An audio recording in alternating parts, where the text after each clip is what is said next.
කයි මිනිස්සුන්ට තියෙනවා නැචරල් හොඳ බුද්ධියක්. ඒක අපි හැම වෙලාවෙම මේ අන්ඩර්රේට් කරලා තියෙන්නේ. අපි ඒකට වැලියු එකක් දීලා නැහැ. ඔය කලින් වාර්තාවක් තියෙනවා. ඒ වාර්තාවේ තියෙනවා ගොඩක් මම මේ කියන්නේ බොරුවක් නෙමෙයි. ඔන්නම් YouTube එකේ හොයලා බලන්නකෝ මේක ගැන. කලින් රිපෝට් එකක් තියෙනවා සයන්ටිස්ලා කරපු රිසර්ච් එකක ලෝකේ වැඩියෙන්ම IQ තියෙන රටවල් විදිහට ඇවරේජ් IQ වැඩිම රටවල් විදිහට පළවෙනි එක ඊශ්‍රායලය. දෙවෙනි එක ලංකාව. ඒත් දැන් ඔයා සර්ච් කරොත් ඒක එන්නේ නැහැ. ඒ කියන්නේ ලිස්ට් එකේ එන්නේ නැහැ. මොකද මමත් ඒක ඒ කියන්නේ ඒක ඒ කාලේ මීට අවුරුදු කීපයකට කලින් ඒක සෝෂල් මීඩියා වලින් ප්‍රසිද්ධ වුණා. ඊට පස්සේ ඒ කතන්දරේ නැති වෙලා ගියා ඊට පස්සේ. මම දැන් ළඟදි සර්ච් කරලා බැලුවාම කිසිම ලිස්ට් එකක නැහැ ලංකාව පැත්ත බලාදවත් නැහැ. ඊට පස්සේ ඒක ගැන මම තව හොයලා බැලුවාම මම දැක්ක එක එක කන්ටෙන්ට් තියෙන YouTube එකේ එහෙම ඒක කවුරු කියන්නේ කාගේ හරි ඕනෙකමට ඒ ලිස්ට් එක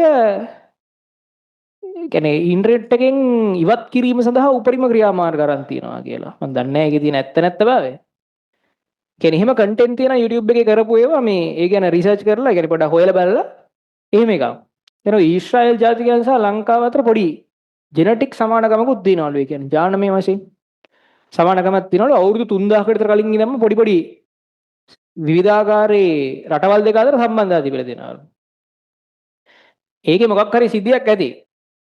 කොහොම හරි ඉතින් ඒ බව එහෙම එකක් තියෙනවා. ඒ ඊශ්‍රායලය කියන්නේ හරි අමුතු රටක්ද මේ දවස්වල ඊශ්‍රායලය සහ මේ ඉරානයේ යුද්ධ ගැන කතා කරනවනේ. දන්නවනේ දවසක.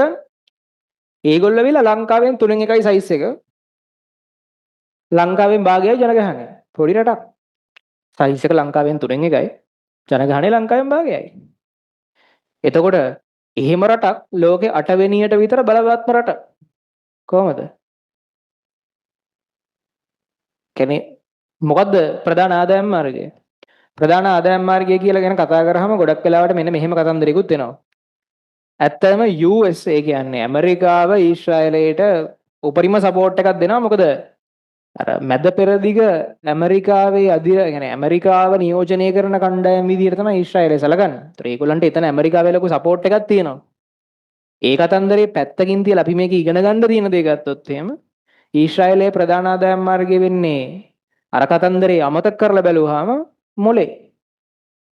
ඊශ්‍රායලය කරන්නේ මුළු රටෙන් 145ක් බජට් එකෙන් 145ක් වෙන් කරලා තියෙනවා ඉගෙන ගන්න සහ රිසර්ච් වලට. රටක බජට් එකෙන් 145ක් මිනිස්සෙක්ගේ මොලේ හදන්න. කියන්නේ ඉගෙන ගන්න සහ රිසර්ච් වලට කියන්නේ නව නිර්මාණ සඳහා බජට් එකෙන් 145ක්. මේ ලංකාව වගේ රටක 105කට ආසන්න ප්‍රමාණයක් 102ක්ද 6ක්ද කියලා මට මතක නැහැ. එහෙම පොඩි ගාණක් තමයි අධ්‍යාපනයට වෙන් වෙන්නේ. අයි ආරක්ෂාවට අරවට මේවට වෙන් කරලා ගන්න බෑ. අර 145ක්. education and research. ඒ කියන්නේ ඒගොල්ලෝ කරන්නේ ඒගොල්ලන්ට තියෙන නැචරල් හොඳ IQ එකක්.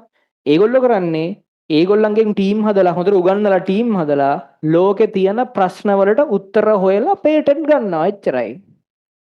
ලෝකේ තියෙන ප්‍රශ්න තියෙනවනේ. ඒ ප්‍රශ්න වලට රිසර්ච් කරලා උත්තර හොයලා ඒකේ පේටන්ට් එක ගන්නවා. ඒගොල්ලෝ ඒක නිෂ්පාදනය කරන්න යන්නේ නැහැ. මොකද නිෂ්පාදනය කරන්න බෑ. නිෂ්පාදනය කරන්න දෙන්න ඕනේ චීනය වගේ රටකට. ඇයි ඒ? අඩු ශ්‍රමය අඩු මුදලට ගන්න පුළුවන් රටකට තමයි නිෂ්පාදනය කරන්න දෙන්න ඕනේ. ඒගොල්ලොන් එහෙම රටක් නෙමෙයිනේ. ඒගොල්ලෝ පේටන්ට් එක අරගෙන ඒකේ අයිතිය අරගෙන වෙන රටකට විකුණලා දානවා නිෂ්පාදනය කරන්න. ඇමරිකාවට ප්‍රධාන වශයෙන් ඇමරිකාවට චීනයට මේගොල්ලෝ දානවා. USB පෝට් එක හොයාගෙන තියෙන ඊශ්‍රායලෙන් ඒ වගේ ගොඩක් ඒවා තියෙනවා. USB පෝට් එක කියන්නේ මේ ලෝකේ තියෙන හැම කම්පියුටර් එකකම තියෙන එකනේ. ඒ කියන්නේ හැම කම්පියුටර් එකකින්ම ගාණක් මේ ලෝකේ ප්‍රොඩියුස් කරන හැම කම්පියුටර් එකකින්ම ගාණක් ඊශ්‍රායලට යනවා. එයි ඒකේ අයිතිය තියෙන්නේ ඒගොල්ලන්ට. හිතන්න USB පෝට් කීයක් ඇද්ද මේ ලෝකේ? හරි.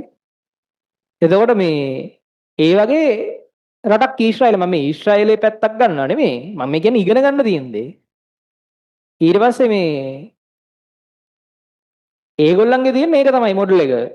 ඒ කියන්නේ ඒගොල්ලෝ කල්පනා කරලා බලනවා රට ඇතුලේ ජනගහනය මිලියන 10යි. ලක්ෂ 100යි. ලංකාවෙන් භාගයයි. ඔය ගානකට මොනවත් විකුණලා රටේ කොට දාන්න බෑ. ඉන්න 100ටම හොඳට ඉගෙනුවා. හොඳ මොලයක් හැදුවා.